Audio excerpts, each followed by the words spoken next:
तो क्या हाल आप सभी की। उम्मीद करते हैं सब अच्छे होंगे, सब बढ़िया होंगे, अपने अपने घर पर मौज काट रहे होंगे। तो देखिए, जैसे कि आपको पता है कि इस समय जो सबसे ज़्यादा जो चर्चा में विषय है वो है इज़राइल और हमास के बीच में वॉर। बेसिकली यहाँ पर जो वॉर है वो इज़राइल और हमास के बीच में, ना कि इज़राइल और फ़लस्तीन के बीच में, क्योंकि फ़लस्तीन जो है वो दो हिस्सों में बटा हुआ है, जिसमें एक तरफ तो है वेस्ट बैंक जिसमें PLO शासन करता है और दूसरी तरफ है गाज़ा जहाँ पर हमास शासन करता है। अब देखिए, यहाँ पर जो हमास है उसको एक टेररिस्ट ऑर्गेनाइजेशन की तरह माना जाता है। बहुत सारे देश इसको मानते हैं, लेकिन भारत यहाँ पर इसको मानता नहीं है, क्योंकि ये जो हमास है उसको चुनकर लोगों ने ही चुना है उसको, तो यहाँ पर उसके बाद सत्ता में आया है। तो इस चीज़ को देखते हुए यहाँ पर जो वॉर चल रहा है वो इज़राइल और हमास के बीच में चल रहा है, क्योंकि यहाँ पर जो वॉरिंग पार्टी है वो हमास है और हमास ने इसकी शुरुआत की थी। तो इसी चीज़ को देखते हुए यहाँ पर जो इज़राइल है वो काउंटर अटैक कर रहा है, और यहाँ पर जो पूरा जो गाज़ा है वो ऐसे लग रहा है जैसे कि घोस्ट टाउन बना दिया है। यहाँ पे इतना ज़्यादा एयर स्ट्राइक की गई है कि पूरा का पूरा जो गाज़ा है वो बर्बाद हो गया है। और यहाँ पर जो सबसे बड़ा जो मुद्दा है यहाँ पर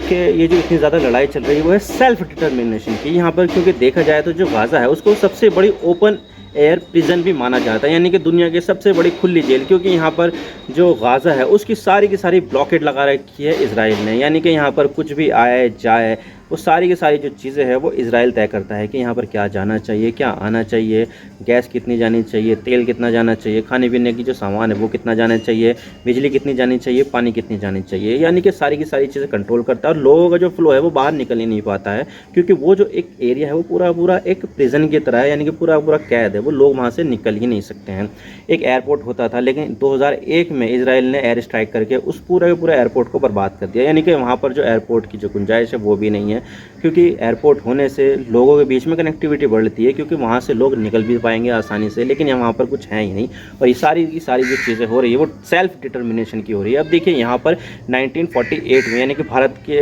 आज़ाद होने के एक साल बाद ही यहाँ पर इज़राइल भी आज़ाद हो गया था, और यहाँ पर ये शर्त के साथ आज़ाद हुआ था कि एक तरफ तो इज़राइल रहेगा, यहूदियों का देश, और दूसरी तरफ यहाँ पर फ़लस्तीन रहेगा। लेकिन यहाँ पर इज़राइल को तो आज़ादी मिल गई, यहूदियों को तो आज़ादी मिल गई, लेकिन यहाँ पर अभी भी फ़लस्तीन को आज़ादी नहीं मिली, और वो अभी भी अपने सेल्फ डिटर्मिनेशन के लिए लड़ाई कर रहे हैं। और ये जो हमास और इज़राइल के बीच में जो वॉर हुई है वो इसी का ही नतीजा है, क्योंकि यहाँ पर जो लोग हैं वो कब तक बर्दाश्त करेंगे इस तरह की जो खुली जेल में रहना। उनका भी एक ना एक दिन को गुस्सा तो फूटेगा ही, क्योंकि आप लंबे समय तक किसी एक बड़ी आबादी को कैद में नहीं रख सकते हैं, वो वहाँ से कहीं ना कहीं से तो विद्रोह होगा ही होगा। तो इस चीज़ का जो विद्रोह है वो 7 अक्टूबर को फूटा, और यहाँ पर जो हमास के जो मिलिटेंट हैं उन्होंने यहाँ पर इज़राइल पर हमला कर दिया, और कुछ लोगों को, 200 के करीब लोगों को यहाँ पर कैद करके अपने साथ ले जाकर गाज़ा में अब छुपा के रख दिया है कि अब ढूंढ लो जहाँ ढूंढना है। और इसी चक्कर में यहाँ पर जो इज़राइल है वो लगातार बमबारी कर रहा है, और रिसेंटली यहाँ पर एक अस्पताल पे भी एक बम गिरा था जिसमें 500 से भी ज़्यादा लोगों की मौत हो गई। और यहाँ पर पूरा जो दुनिया का जो अटेंशन था अब वो इस वॉर की तरफ ज़्यादा चला गया, और यहाँ पर जो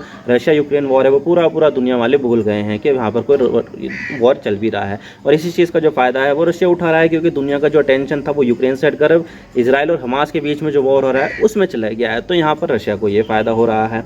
तो यहाँ पर देखा जाए तो जो बात निकल कर आ रही है वो सेल्फ डिटर्मिनेशन की आ रही है, और यहाँ पर भारत का भी जो स्टैंड रहा है वो 2 स्टेट सॉल्यूशन का रहा है, कि यहाँ पर एक जो देश है वो फ़लस्तीनियों को मिलना चाहिए और एक देश यहाँ पर यहूदियों को मिलना चाहिए। और यहाँ पर जो ज़्यादातर जो देश हैं उनका सबका यही मानना है कि 2 स्टेट सॉल्यूशन यहाँ पर होना चाहिए। यहाँ पर अमेरिका के अभी राष्ट्रपति आए थे जो बाइडेन, यहाँ पर 8 घंटे तक बातचीत करके गए पीएम के साथ, पीएम नेतन्याहू के साथ। तो उन्होंने भी यहाँ पर अपना सपोर्ट तो दिया इजराइल को, लेकिन इस बात पर भी जोर दिया कि यहाँ पर 2 स्टेट सॉल्यूशन होना चाहिए, कि एक देश यहाँ पर यहूदियों के लिए तो दूसरा देश यहाँ पर इजराइल के लिए। अब ये देखिए, बात ये आती है कि जो 2 स्टेट सॉल्यूशन है क्या, और यहाँ पर क्या क्या अड़चने हैं जिसमें फ़लस्तीन जो एक देश है उसको बनाने में रोक रही है। आज इसके बारे में पूरी डिटेल के साथ बात करते हैं, तो चलिए शुरू करते हैं।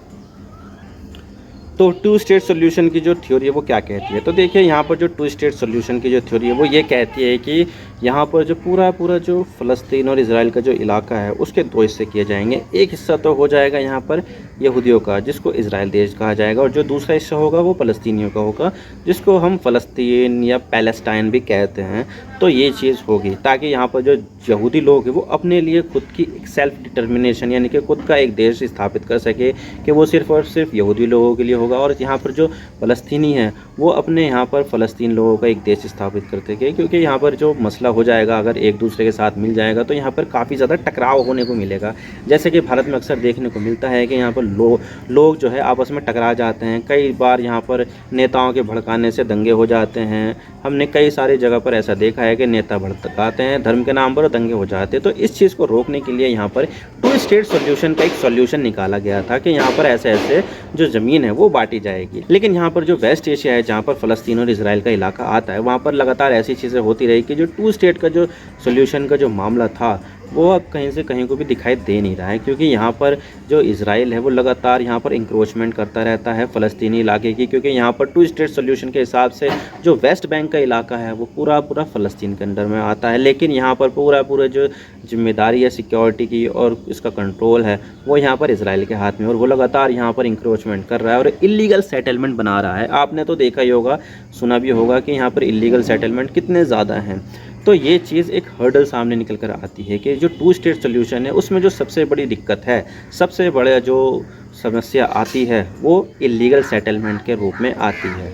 लेकिन यहाँ पर जो सबसे बड़ा मामला है वो ये था कि जो दोनों ही देश थे वो टू स्टेट सॉल्यूशन को मानते ही नहीं थे पहले, कि यहाँ पर या तो इजराइल ही होगा पूरे इलाके पर, या फिर जो फ़लस्तीन के लोग हैं वो मानते थे कि यहाँ पर पूरे इलाके पर सिर्फ फ़लस्तीन होगा, यानी कि इजराइल का नामो निशान मिटा देंगे। या फिर वो जो इजराइल के लोग हैं वो कहते थे कि फ़लस्तीन का हम नामो निशान मिटा देंगे। और इसी चीज़ को देखते हुए कई बार यहाँ पर हमें जंगें देखने को मिली, गुरिल्ला वॉरफेयर देखने को मिला, लबनान में, गाज़ा में, वेस्ट बैंक में, इजराइल के अंदर, सिनाई में, गोरिल्ला हाइट जो गोलान हाइट है वहाँ पर हमें देखने को मिला, जिससे बहुत ज़्यादा दिक्कतें आ रही थी। तो यहाँ पर जो वेस्टर्न देश है उन्होंने भी यहाँ पर इस चीज़ को लेकर काफ़ी ज़्यादा देखा, और देखने को बाद ये महसूस हुआ कि यहाँ पर जो है वो टू स्टेट सॉल्यूशन ही सबसे बड़ा सॉल्यूशन सामने निकल कर आ सकता है। तो यहाँ पर जो लीड कर रहा था गोरिल्ला वॉरफेयर वो PLO कर रहा था, यानी कि पैलेस्टाइन लिबरेशन ऑर्गेनाइजेशन, जिसको यासिर अराफात लीड कर रहे थे। तो 1988 में ओस्लो में जाकर यहाँ पर समझौता होता है कि यहाँ पर जो फ़लस्तीन है वो इजराइल को एक देश मान लेगा, बदले में यहाँ पर PLO जो है वो गाज़ा स्ट्रिप और जो वेस्ट बैंक का जो इलाका है उसको यहाँ पर गवर्न करेगा। अब देखिए यहाँ पर ये सब चीज़ें तो समझ में आती है कि यहाँ पर जो टू स्टेट सॉल्यूशन वो निकल कर आया। लेकिन यहाँ पर 2006 में गाज़ा का जो एरिया है फ़लस्तीन का, वहाँ पर सरकार बन जाती है हमास की, और ये जो हमास है वो टू स्टेट सॉल्यूशन को रिजेक्ट कर देता है कि भाई हमें यहाँ पर टू स्टेट सॉल्यूशन नहीं चाहिए, बल्कि पूरा जो इजराइल का जो एरिया है वो पूरा हमें चाहिए। 2017 तक तो यहाँ पर इनका यही कहना था, लेकिन 2017 में इनकी टोन बदल जाती है और बोलने लगते हैं ये भी कि हमें टू स्टेट सॉल्यूशन चाहिए। तो यहाँ पर फ़लस्तीन वाले और दुनिया के पूरे जो देश हैं वो सारे के सारे मानते हैं कि यहाँ पर फ़लस्तीन और जो इजराइल का जो एरिया है वो टू स्टेट सॉल्यूशन के नाम पर यहाँ पर सॉल्यूशन निकालना चाहिए, कि यहाँ पर एक देश इजराइल का होना चाहिए और एक देश होना चाहिए फ़लस्तीन का। भारत का भी यही स्टैंड है, यूरोप के जो जितने भी देश हैं उन सब का यही स्टैंड है, चाइना रशिया का भी यही स्टैंड है, अफ्रीका का भी यही स्टैंड है, लैटिन अमेरिका, कनाडा, सबका यही स्टैंड है, पूरी दुनिया वालों का यही स्टैंड है कि टू स्टेट सॉल्यूशन यहाँ पर होना चाहिए। लेकिन यहाँ पर सबसे बड़ी जो समस्या आती है वो इलीगल सेटलमेंट की आती है, कि मैंने बताया ना आपको जो वेस्ट बैंक का जो इलाका है वो यहाँ पर आता तो वेस्ट बैंक का फ़लस्तीन का एरिया है, लेकिन यहाँ पर इजराइल के 7 लाख लोग रहते हैं। अब देखिए यहाँ पर इतनी बड़ी आबादी रहती है, उनको प्रोटेक्ट करने के लिए यहाँ पर इजराइल की आर्मी तैनात रहती है हर सेटलमेंट के बाहर। तो यहाँ पर इस चीज़ को लेकर काफ़ी ज़्यादा दिक्कतें आएगी कि भाई यहाँ जो लीगल सेटलमेंट का मामला है वो कैसे सॉर्ट आउट किया जाएगा। और यहाँ पर जो सबसे बड़ी समस्या आती है वो जेरूसलम का स्टेटस की आती है, क्योंकि देखा जाए तो जो जेरूसलम है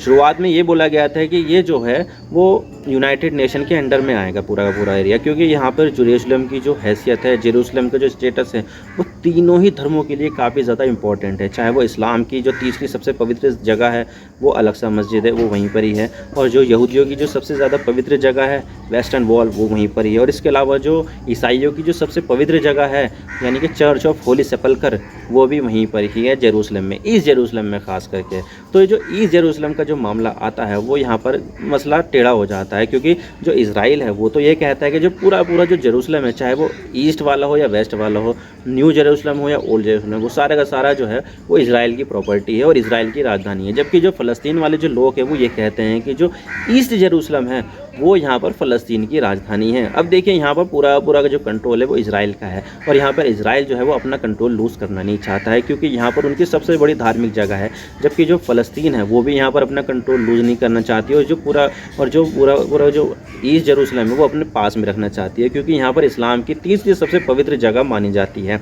तो ये चीज़ सामने निकल कर आती है कि जिसकी वजह से जो 2 स्टेट सोल्यूशन है वो अभी तक भी पूरा नहीं हो पाया है। ख़ास करके जो 2 चीज़ें हैं, एक तो इलीगल सेटलमेंट और दूसरी चीज़ आती है ईस्ट जेरूसलम का स्टेटस, क्योंकि दोनों ही देश यहाँ पर ये चाहते हैं कि ईस्ट जेरूसलम उनके पास चले जाए, जिससे कि क्या होगा, जो धार्मिक जगह है वो उनके पास आ जाएगी। इजराइल चाहता है कि मेरे पास सारी आ जाए, जबकि फ़लस्तीन चाहता है कि मेरे पास आ जाए। तो ये मसला सारा निकल कर आता है। और इसके अलावा जो इलीगल सेटलमेंट है वो सारा निकल कर आता है कि जिसकी वजह से जो 2 स्टेट सॉल्यूशन का जो सपना था अभी तक भी सपना ही रह गया है। अभी तक भी इसके बारे में पूरी चीज़ें निकल कर सामने आई नहीं है। इसके अलावा जो एक और जो सबसे बड़ी चीज़ है वो यह है रिफ्यूजी का स्टेटस, क्योंकि जब इजराइल बना था ना 1948 में, तो लाखों लोगों को इजराइल के लोगों ने बाहर निकाल दिया था, फ़लस्तीनियों को। क्योंकि जो आज का जो इजराइल देख रहे हो ना आप, यहाँ पर जो सबसे ज़्यादा जो लोग रहते थे वो फ़लस्तीनी रहते थे, लेकिन यहाँ पर वेस्टर्न देशों ने यहाँ पर यहूदियों को इतने ज़्यादा हथियार दिए, जिससे क्या हुआ, जो डिफेंसलेस जो फ़लस्तीनियन थे उनको यहाँ से भागना पड़ा अपनी जान बचाकर। यहाँ पर हज़ारों लाखों लोगों की मौत कर दी थी इन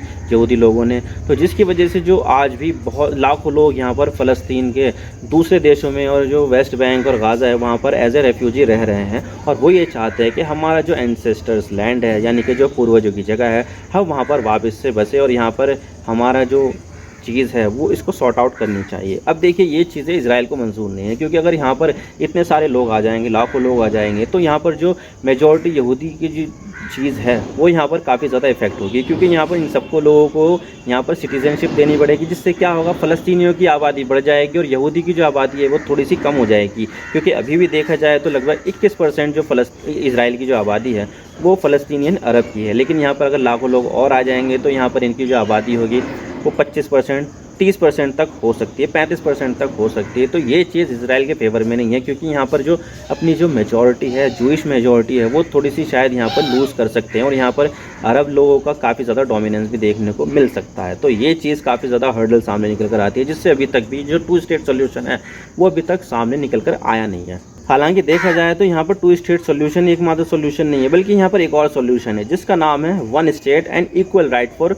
ऑल पीपल्स। यानी कि यहाँ पर इन सबको ख़त्म करो, फ़लस्तीन और इजराइल नाम का कोई देश नहीं है, यहाँ पर सिर्फ एक देश बनाओ और यहाँ पर जितने भी लोग रहने वाले हैं उन सबको इक्वल राइट दो। लेकिन ये चीज़ इजराइल को बिल्कुल भी पसंद नहीं है, क्योंकि यहाँ पर इसको गाज़ा के लोगों को भी इजराइल इक्वल राइट देने पड़ेंगे, जो वेस्ट बैंक में जो अरबी फ़लस्तीनी लोग रहते हैं उनको भी इक्वल राइट देने पड़ेंगे, जिससे क्या होगा, इनकी जो यहूदी मेजॉरिटी है वो यहाँ पर हर्ट हो जाएगी। क्योंकि यहाँ पर अगर हम देखें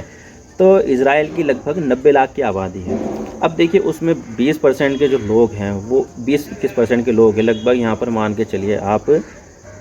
20 लाख लोग मान के चलिए कि फ़लस्तीनियन इजरायली सिटीज़न है। तो यहाँ पर जो 70 लाख लोग हैं वो यहूदी लोगों की हो गई है। अब देखिए यहाँ पर 23 लाख तो गाज़ा के हो गए और यहाँ पर लगभग 15 लाख वेस्ट बैंक में रहने वाले हो गए। तो यहाँ पर टोटल कितने हो गए, लगभग ये मान के चलिए 35 लाख हो गए, और 20 लाख जो है वो इजराइल में जो पहले से रह रहे हैं, तो 65 लाख। तो यहाँ पर मामला सारा है जो मेजॉरिटी का आ जाता है, क्योंकि यहाँ पर 70 लाख तो यहूदी हो गए और 65 लाख ही यहाँ पर फ़लस्तीनी हो जाएंगे। तो यहाँ पर मामला थोड़ा सा इक्वल राइट का आ जाएगा, और यहाँ पर जो चीज़ है वो जो मेजॉरिटी है यहूदियों की वो यहाँ पर हर्ट हो जाएगी। और ये चीज़ यहाँ पर इनके लिए काफ़ी ज़्यादा खतरनाक है, क्योंकि ये जो यहूदी है वो अपने लिए अलग देश चाहते हैं, यहाँ पर किसी और को बसाना नहीं चाहते हैं कि यहाँ पर जो मेजॉरिटी होनी चाहिए वो सिर्फ़ और सिर्फ हमारी होनी चाहिए। तो जो 1 स्टेट का जो सोल्यूशन है वो बिल्कुल भी बेकार है। तो यहाँ पर सिर्फ और सिर्फ जो नज़र आता है वो 2 स्टेट सोल्यूशन है कि फ़लस्तीनियों के लिए फ़लस्तीन अलग और जो ये इजराइल है, यहूदी है, उनके लिए अलग इजराइल देश। आई होप आपको सारी बातें समझ में आ गई होगी कि वीडियो थोड़ा सा भी पसंद आए तो लाइक कर देना, वरना डिसलाइक कर देना, लेकिन चैनल को सब्सक्राइब जरूर कर देना। आपके एक सब्सक्रिप्शन से हमें आगे कंटेंट बनाने की मोटिवेशन मिलती है। Thank you for watching. I really appreciate you this time. God bless you all. Now signing off.